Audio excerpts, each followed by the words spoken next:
नमस्कार शेतकरी मित्रांनो, आज आहे 15 जून 2026। मित्रांनो, आज राज्यामध्ये कोणकोणत्या जिल्ह्यांमध्ये, तालुक्यांमध्ये, या ठिकाणी गावांमध्ये पावसाची शक्यता असणार आहे ते आपण या व्हिडिओमध्ये सविस्तर आढावा घेणार आहोत। तत्पूर्वी तुम्हाला विनंती आहे मित्रांनो, तुम्ही आपले व्हिडिओ पाहताय परंतु आपल्या चॅनलला सबस्क्राईब करत नाही, त्यामुळे आताच आपल्या डिजिटल शेतकरी युट्यूब चॅनलला सबस्क्राईब करून घ्या। व्हिडिओला लाईक देखील नक्की करा। तुम्ही हा व्हिडिओ कोणत्या ठिकाणावरून पाहताय ते देखील आपल्या कमेंटमध्ये नक्की कळवा। तर मित्रांनो, आज सोमवार दिनांक 15 जून रोजी राज्यामध्ये कोणकोणत्या भागात पाऊस होणार आहे ते आपण विदर्भापासून सुरुवात करू।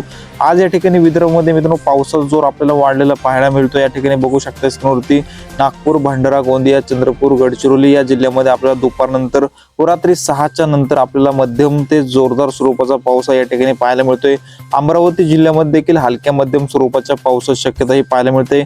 वर्धा जिल्ह्यामध्ये देखील मध्यम स्वरूपाच्या पावसाची शक्यता ही पाहायला मिळणार आहे।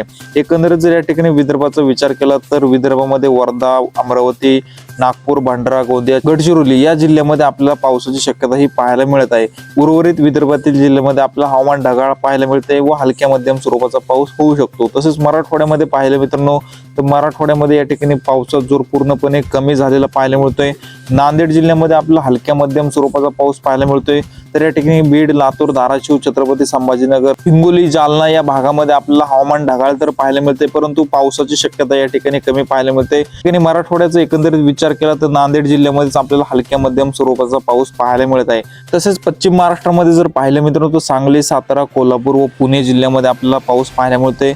मध्यम स्वरूपाचा हा पाऊस असणार आहे मित्रांनो। सांगली जिल्ह्यामध्ये या ठिकाणी जोरदार स्वरूपाचा पाऊस असणार आहे। जत असेल, विटा, कराड या भागामध्ये, वडूज, सातारा तसेच कोल्हापूर या भागामध्ये आपल्याला मध्यम ते जोरदार स्वरूपाचा पाऊस पाहायला मिळतोय। तसेच सोलापूर जिल्ह्यामध्ये मित्रांनो आपल्याला हवामान ढगाळ पाहायला मिळते परंतु पावसाची शक्यता या ठिकाणी पाहायला मिळत नाही। तसेच दौंड असेल, खेड असेल, बारामती या भागामध्ये देखील हलक्या मध्यम स्वरूपाचा पाऊस पाहायला मिळू शकतो।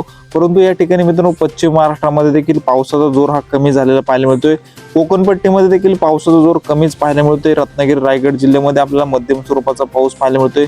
तर उर्वरित कोकणपट्टीच्या भागामध्ये देखील हवामान हे ढगाळ आहे परंतु पावसाची शक्यता ही कमीच पाहायला मिळत आहे। मित्रांनो, नाशिक असेल, मालेगाव असेल या भागामध्ये हवामान ढगाळ पाहायला मिळते व स्थानिक वातावरण तयारून हलक्या मध्यम स्वरूपाचा पाऊस या ठिकाणी पाहायला मिळत आहे। मित्रांनो, आज 15 जून रोजी संपूर्ण महाराष्ट्राचा विचार केला तर या ठिकाणी विदर्भामध्ये नागपूर, भंडारा, गोंदिया, चंद्रपूर, गडचिरोली, वर्धा, अमरावती या जिल्ह्यामध्ये पाऊस पाहायला मिळतोय। मराठवाड्यामध्ये नांदेड जिल्ह्यामध्येच आपल्याला मध्यम स्वरूपाचा पाऊस पाहायला मिळतोय। पश्चिम महाराष्ट्रामध्ये सांगली, सातारा, कोल्हापूर, पुणे या जिल्ह्यामध्ये आपल्याला मध्यम स्वरूपाच्या पावसाची शक्यता भाग बदलत पाहायला मिळते। तर या ठिकाणी कोकणपट्टीमध्ये रत्नागिरी व रायगड जिल्ह्यामध्ये आपल्याला हलक्या मध्यम स्वरूपाचा पाऊस पाहायला मिळतोय। तर उर्वरित जिल्ह्यामध्ये आपल्याला हवामान ढगाळ आहे परंतु पावसाची शक्यता ही कमी झालेली पाहायला मिळत आहे। मित्रांनो, हवामानामध्ये अचानक बदल होत असतात। आपण आपल्या डिजिटल शेतकरी युट्यूब चॅनलवरती पावसाचे नवनवीन व ताजे अपडेट घेऊन येत असतो, त्यामुळे तुम्ही आपल्या चॅनलला सबस्क्राईब करून घ्या। व्हिडिओला लाईक नक्की करा मित्रांनो। धन्यवाद।